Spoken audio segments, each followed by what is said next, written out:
Morning, thanks for joining us. Now, one of the things that my clients love doing when they come into the studio is their feet in straps. So I often give this to clients as homework so that they can continue that lovely feeling. Let's start with your legs in a parallel shape and knees bent, so you're like in your tabletop. Good, push your knees away from you, about there, right? All right, so what I'm looking at here is pretty much Matt is in a tabletop shape. From that shape, I want you to imagine that your heels are pressing against a wall. So I want you to flex your toes back. Yeah, that's it. So we're going to do like close the box, right? So with that imaginary wall, I want you to slide your feet up it and then drag your feet down the wall. Bend your knees down. Bend. Yeah. Yeah, but you've got to keep your feet against that imaginary wall, so don't bring your knees any further in. So go ahead, extend, yeah, and then drag your heels down. There you go. Yeah. Now imagine that you've got a ball between your heels, because your heels want to come in and I don't want them to. That's it. Good. So this is a great exercise for hamstring activation when I'm working with lower limb pathology.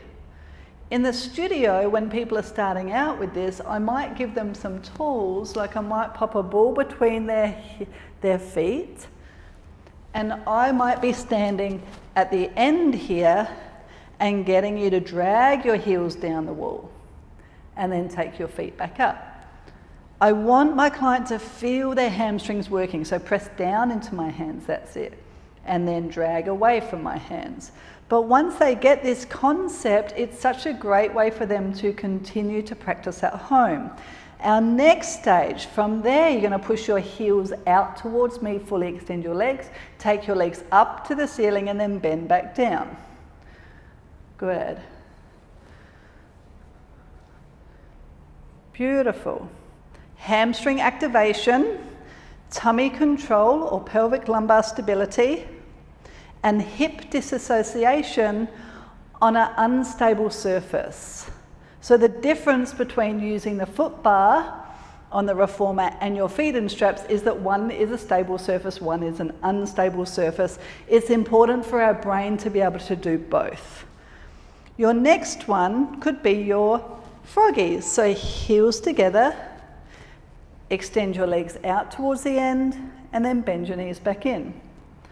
Good. So say you do 10 rounds of everything. We're just going to do 4.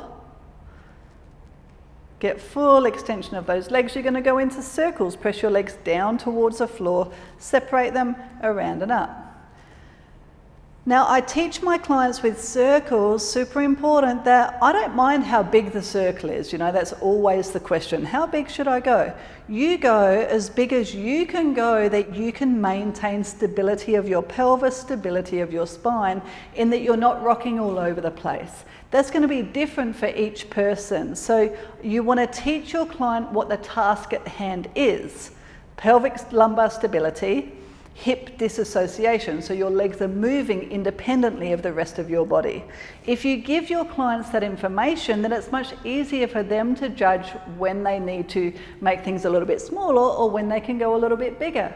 So thanks for joining us. We've got loads more exercises for you. We'll see you next time.